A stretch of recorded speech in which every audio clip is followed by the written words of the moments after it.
Sparkle Squad, this is Monica, and today I wanted to show you something that I received from TierraCast. I'm so excited. This is the first time I've ever won anything from them. They had a giveaway, and I had just made a comment on one of their YouTube videos, and I believe their Instagram and Facebook post, I believe. I was chosen to receive one of their designs. This is some Longhorn Fringe earrings that is from their Wild West collection at TierraCast, so make sure that you go check them out. I was commenting about the fact that we lived in the desert for about 15 years, and we really especially missed the milder winter climate. Now that we're in Kentucky, it's just whoo! We miss our time in Yuma, Arizona, especially because we were able to take an old Jeep and just kind of go through a lot of the different wash areas out at these old abandoned mines, just all over the place out in the desert, and it was really a lot of fun. Sometimes it scared me a little bit, I'm not gonna lie. And in our time in Texas, we were in El Paso for a few years, and we did not really get to explore out there, but it was really nice to be able to just have a little bit better allergy situation in both states. Just have a change in the scenery out west. It can be quite beautiful. So I elaborated a little bit on all that, maybe not quite as much as I did just now. And Miss Tracy from TierraCast reached out to me and said that they were going to send me the Longhorn Fringe earrings kit. And I'm so happy about that. This is really cute, and it has the little longhorn on there. This is a lead-free pewter original design. TierraCast was established in 1978. The founder is Stephen Tierra, and he was creating jewelry under a different name. I think it was West Earth Designs back in 75 maybe. And he was just like us, just making jewelry for his friends. And then he transitioned over to TierraCast in 78 and began making these beautiful metal components for us all to use. And that just quickly took off. They are known for their quality as well as the beautiful designs that they have in different themes. And I don't tend to get a whole lot of them because, yes, they can be a little pricey. Like with everything that you purchase, you get what you pay for, and I always time my stuff for sales, honey, because, you know, that's just how I am anyway. But these are going to last you a good long time, and they just have so much interest to them, especially these kits. These kits are really fun. You will really enjoy their items, and I'm just so thankful and so tickled that I won this from TierraCast. Thank you, Tracy. And I believe Dawn is the one who actually mailed this to me. Yes, thank you, Miss Dawn. I just love the look of this, and this is bringing back so many fond memories for me out in the West. So I'm going to go ahead and open this up and show you a little bit on the kit there, and then I may make this towards the end. I don't know. So there's not a whole lot to this kit. I believe these little kits, or this kit in particular, is about $19 maybe. Okay, so it provides the components and some instructions to actually make what's in the kit. So if you're a total beginner, this will be awesome for you. It makes one pair of 4-inch earrings, so that's going to be the length of the earring. After you put that on your ear, it'll hang down 4 inches. But you get this, what they're calling deer lace, and it's just the cording in a nice rich chocolate brown color. And then you have the TierraCast components and the findings. They are calling those little spacer beads the flower nugget beads. So these little baby beads, they do have a flower on there. The longhorn buttons with the shank on the back. You'll need some chain nose pliers, some scissors, and some jeweler's glue. Again, this is the information for this particular kit, the Longhorn Fringe Earrings Kit from TierraCast.com. Now, when I open this up, look how cool this is. A lot of companies just have kits and they don't even bother to give you any kind of instructions, which is usually fine if you've already been making jewelry, but if you're a total beginner, these instructions are very handy.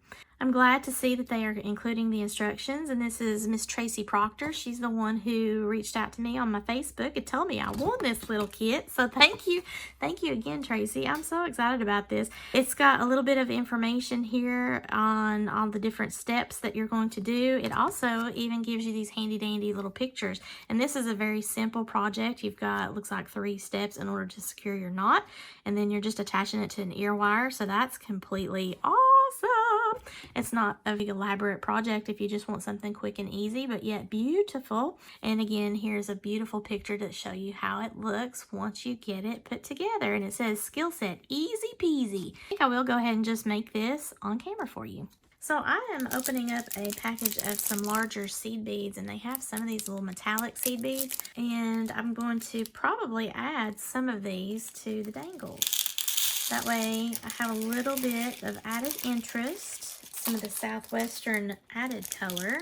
All right, here are some cute little seed beads and the components. I could just do this orange and kind of turquoisey color.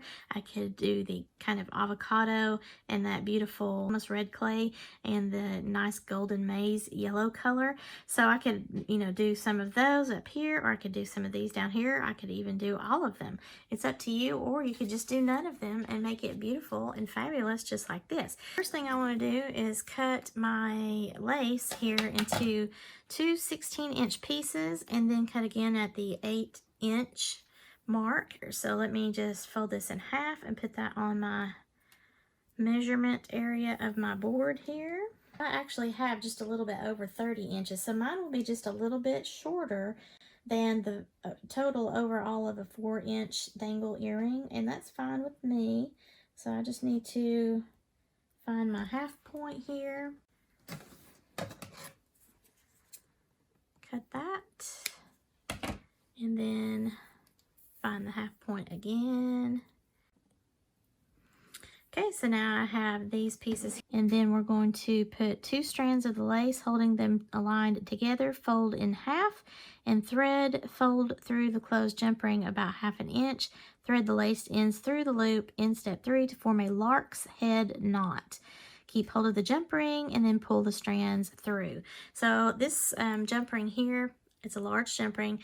It was already kind of open, so I'm just going to squeeze it to where it's closed all the way. I'm going to grab 2 pieces of the lace as it said. So I want to make a loop,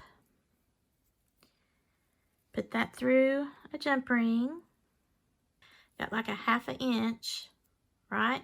There's your loop opening.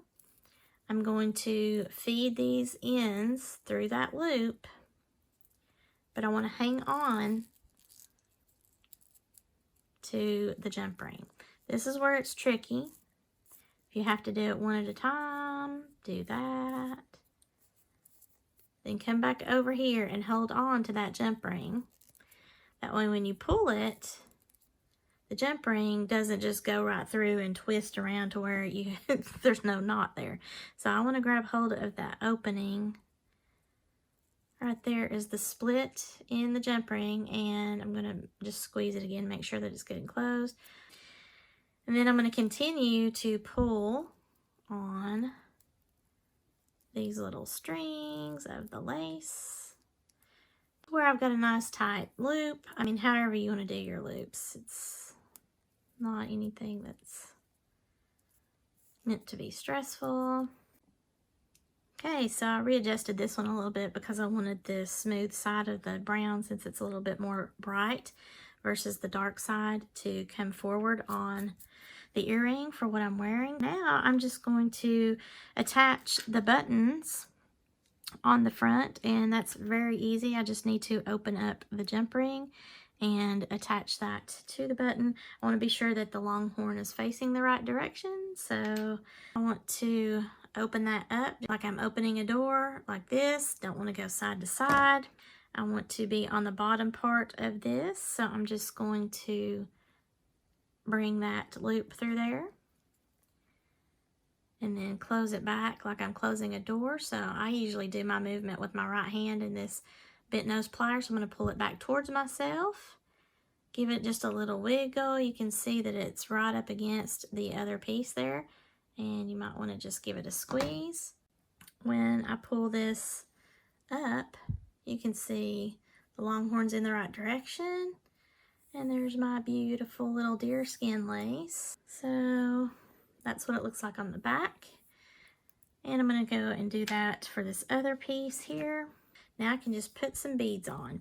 Now the jump ring kind of messed up the deerskin lace, so just be careful when you're tying your knots. This one's showing more of the back side, so I'm going to kind of adjust this a little bit in my knot.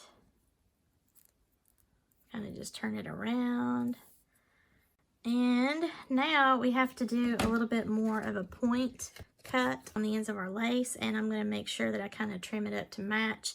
I'm just going to take my scissors and cut at an angle, almost like I'm cutting my ribbon.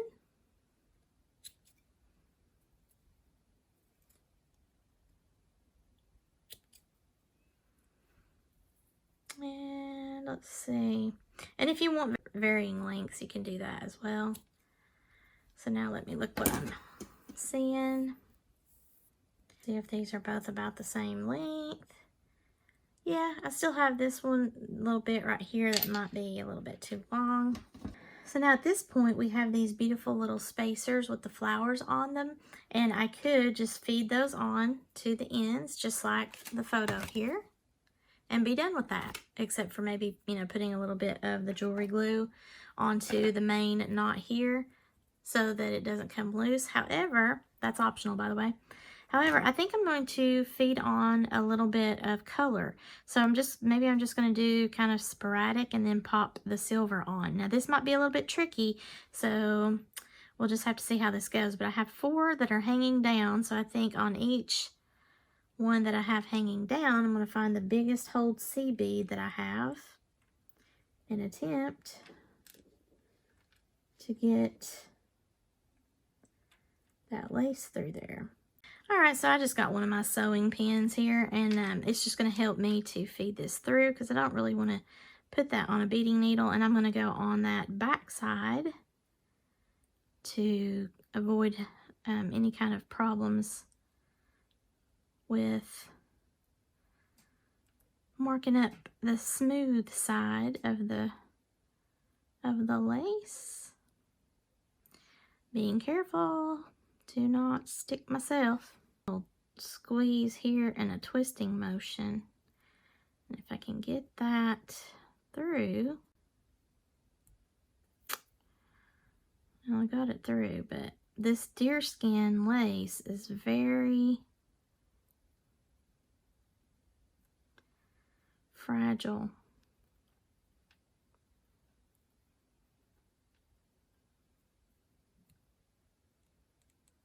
There we go. So there's one.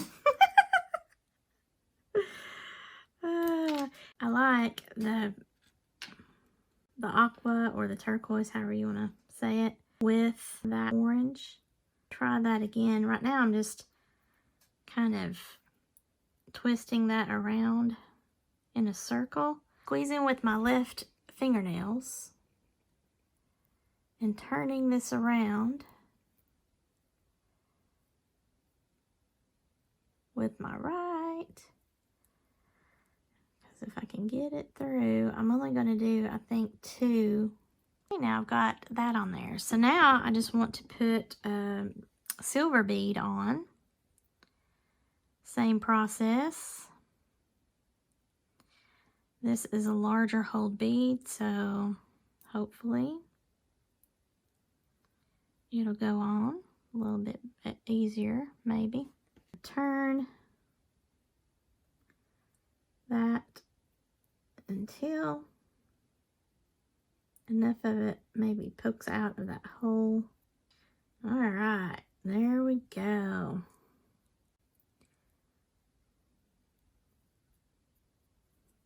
Okay, so we have a little bit of color there, right?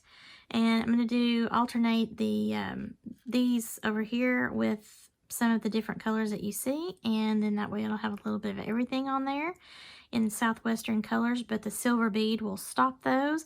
And if I wanted to put, I don't think I'll need it, but if I wanted to, I could put just a little bit of glue even somewhere right in here to kind of stop these beads from wanting to wiggle off. You could also, if you wanted to move these further up, just tie a knot on the end of all of these, or if you wanted to keep the look the same with that sharp cut there at the end, you could do that as well. So I'm going to move on to the others and come back and show you what I have.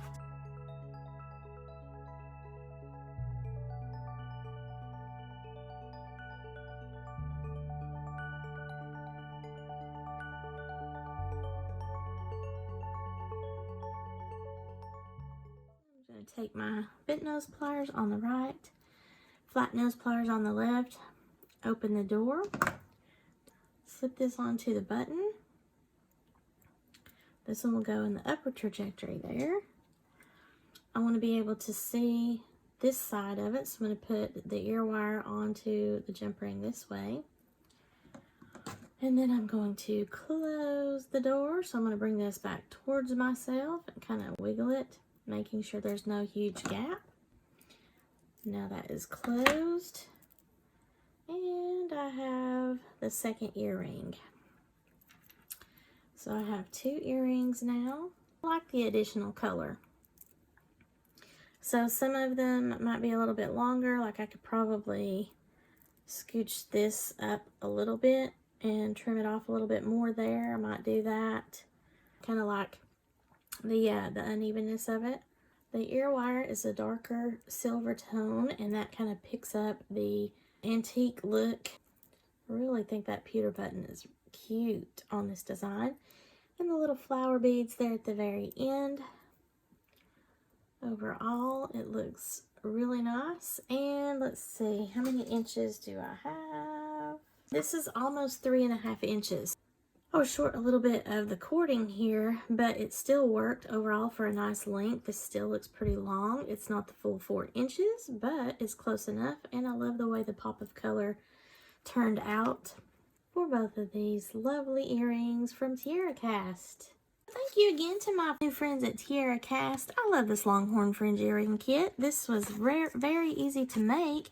It would have been a lot easier had I just stuck with the instructions here instead of adding these seed beads, because I did struggle with twisting and turning the seed beads onto that cord. If you like this video, please give me a thumbs up and let me know, would you have added the colorful seed beads, or would you have just left it as the instructions showed here? I'm interested to see what you think of what I did. Please share this to any of your friends who are interested in TierraCast findings, components, kits, or any of my jewelry making shenanigans here on this channel. Please subscribe to my channel if you've not already done so. Thank you so much for watching, and as always, have a sparkle-rific day, y'all.